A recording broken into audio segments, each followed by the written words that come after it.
it's like if everybody with good faith puts forward and says, I'm going to be there, and arranges their schedule in such a way that we recognize, what do we estimate to make as a whole?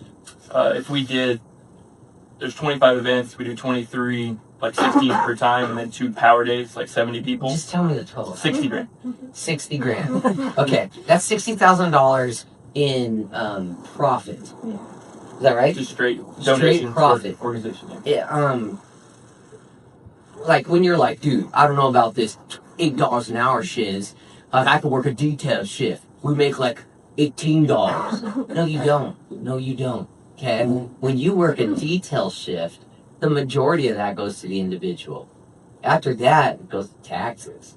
Then whatever little's left, like a couple of dollars, that's what goes maybe to the organization after you take out about 70% of it for the business operations. In the end, you're talking like $1, maybe 75 cents. That's going to go. We're saying that even the worst day with Airmark gives you 10 times the amount of profit per hour than if you were to work a detail shift. Tu hablas mis amigos? Sing! Did you guys get that? Sorry if it was too much math or something. That's just straight up. That's Go over that one more time. I think the individual would give that money to donation. We're saying that it'd be like a donated work. I could work that to details. So you would lose all the individual. But then it's also taxed twice. It's taxed on our end and it's taxed on their end. Craig, I think you're being rather optimistic about what people do.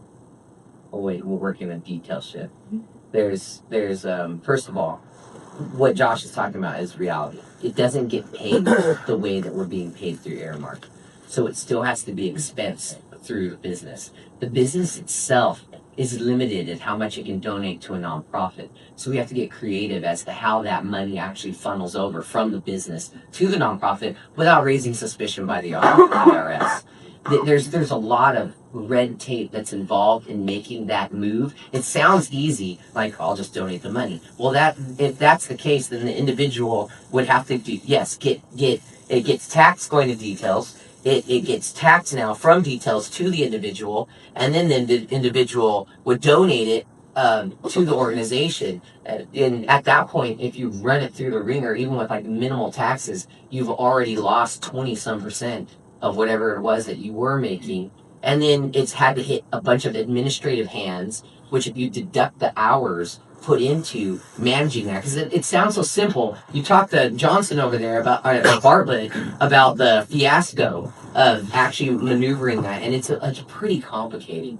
I do think you're right. Yes, people could donate, but then there are other folks who have the attitude where when it comes to working a detail shift and getting out there, it's difficult for them to even separate what was a detail shift for their salary responsibilities and what's a detail shift for their donative responsibilities. And I think more so it's their spouses who are like, hey, you're working so many shifts this week, you've done like whatever hours, and then they could even get lost in the shuffle of I don't know what belongs to what. Because when you have, let's say, how many people work details here? Like at TRs? Yep. Or just people in our... Like students and everything? Yeah. 25, 30. 25. Yeah. So you got 25, 30 people doing details all the time. And then you just add another details to that. You've got, of our workforce, 33% of people who would have like this repeat activity, which I think deflates enthusiasm in terms of wanting to participate. So now we've got the tax issues, we've got the administrative issues, we've got the enthusiasm issues, which, believe it or not, enthusiasm, it's the driving force behind participation. Remember that one class, Thorough Development? That was awesome. But it's if you don't have that, people aren't going to want to get involved, and then you have more apathetic individuals who are like, God, a detail shift. I'm just going to have someone fill in for me. And so when you're able to consecrate something and make it an event and attach a uniform to it and maybe sacrifice a lamb, I think people are more enthusiastic to get involved. There's something about that kind of separation, because here's the truth too, Craig. On top of that, we already have those kinds of detail shifts, and we already offer it. But the truth is, when we do that, it's like so hard to get people to be involved in those detail shifts. If you were to have the chance to be in a directorate meeting or to be part of one of those meetings where we're trying to manage staffing, and you're going to hear us actually say, hey, we need this many people for details along these lines. Then we bring it and we put it forward. Let's say they say 20. A week later, they're like, we still need 17. And then we're having a fish for them. People are like, nah, no thanks. It's even that the enthusiasm to participate along those lines gets a little just. It's like, hey, bud, you're on time. Well done. First time in your life. So, all the children, maybe you could gather them in the reception area. Thanks, son.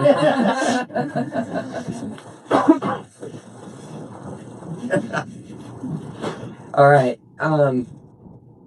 So I don't even know if that's like sufficient answer to you, Craig. But those are the things that I know we think about, like, because there really are detailed opportunities to do that, and you've worked them where everybody's helping with strawberries, and it's just like that is an advantage. There's an advantage for us in that, but it's not as big of an advantage, and especially when we're able to average them higher amounts that we get, $8 at our worst case. And then also, here's another thing, and it's kind of unfortunate and sad. More than half the time, people forget to donate what they had, and then it adds more administrative responsibility on people to track those folks down and say, hey, donate that money. Because what we can't do as an organization is just collect it and hold it. We have to show that we're still paying for human resources, especially when, like, a good thing for y'all to be praying about is the IRS is auditing us as an organization. We're being audited on February 16th, which, by the way, is going to be a totally different day around here. Okay, we're going to be sending out information to you as to how you behave. For the businesses, just need to know on February 16th for the morning, no business opportunity. We're not going to have any businesses. Everybody's going to go into nonprofit mode. We just don't want to enhance the scrutiny that's being applied to us. They do these random checks, but who knows if it was prompted by Denise and Cheryl. I don't know. We've been talking about it. We have no idea. But we are going to have our auditors and accountants be present for the IRS to answer those technical questions, and we're going to be here to give them a tour, and it's our responsibility to show them, because their big question is, are you a nonprofit? We know we're a nonprofit. This very conversation we're having this morning about a bunch of people working for free shows we're a nonprofit. So we have nothing to be embarrassed about. We just need to let the government see that that's the case, and so we don't want to confuse them with our complicated paradigm. All right, but those kinds of things don't get looked at, and we have to be very careful in our books to make sure this stuff works. It helps a lot when we can show them we worked with this organization who takes in nonprofits. Anytime we can show nonprofit activity and other people accepting us as a nonprofit, that's more evidence for the IRS that we're a nonprofit. One of the rules is that if you hold yourself out to be something and you're accepted to be that, even if you're not that legally, you'll be treated as that. Mm-hmm. That is like a default rule in law. But that's the case there. So Mitchell, I'll go over your math really quick one more time. Okay? All right. So with details, the way that it works, unless we really babysit it and watch it all the way through and add administrative hours to check off where a person doesn't work and what they do work and collect that money on our own. Let's just say by default, what often happens is people do not donate those funds. So what we end up getting is just a portion of that, whatever, $15, $16, $17, $18 an hour. And it really ends up being just a couple dollars after you pass it through the business expenses, taxes, human resource expenses, all of those kinds of things, leaves it with just a few dollars that then we now have to maneuver from the business to the nonprofit, which in and of itself is kind of a circus. And because nonprofits aren't even, businesses can only give up to 50% of their profits to a nonprofit. And so we're always trying to maximize how much that would be by expensing things creatively, et cetera, et cetera. We give 100% of it, but 50% of it ends up getting taxed to go to the nonprofit. So now you take this Aramark thing, and what I'm saying is, even on our worst day at $8 an hour, which has been conceded an outlier, let's say it was $10 an hour, okay, and let's say that we're making at the end of the day with the detail shift person making $1 to $2, we're looking at 500 to 1,000% increase per hour by doing an Aramark shift.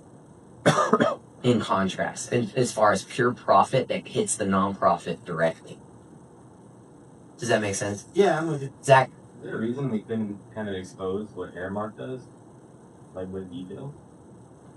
When they donate to a not-for-profit for employees, he does not do that. Yeah, that's a good question. That's a good question. I don't know. I think that Aramark exploits nonprofits. Yeah, and they have a lot of legal giants working on their behalf. So I think it'd be interesting to find out how they get around all of that. But yeah, it's a good idea, good suggestion.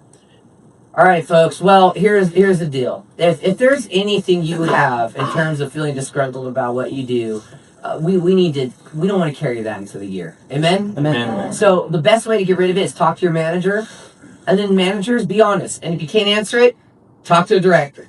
Directors, be honest. If you can't answer it, I'll answer it. And if I can't answer it, we will pray together. Okay? But the thing is, we can't let these things sow root in us. And those roots, they travel underground and they contaminate everything else. We got to uproot them, and we've got to have that kind of positivity that's connected to faith, that we're excited about the opportunities we have, what we get to do to serve the Lord, that this opportunity to, even if we produced 2/3 of that 60,000, we're able to produce 40,000. That's $40,000 we have no idea how we would attach ourselves to. So, and the reason why I brought up the details example is because there are folks who think, man, that's dropping the bucket, $60,000, and they're likely thinking 60,000 gross instead of thinking $60,000 profit, because that is really hard to get, especially when we don't have to control how it happens. All we have to do is show up and pour beer. Like that's like a totally different scenario, rather than having to have an entity that now has to organize and administrate and funnel funds and develop rapport and relationship. Aramark's done all of that. All we have to do is, and Aramark seems to have a low bar in terms of their expectations, and it sounds to me like we're over exaggerating our how we need to meet those expectations, and we need to be unless they treat us better, we need to let them know we just need to calm down, and hopefully everybody will do that. Thank you very much. You're dismissed. Appreciate you.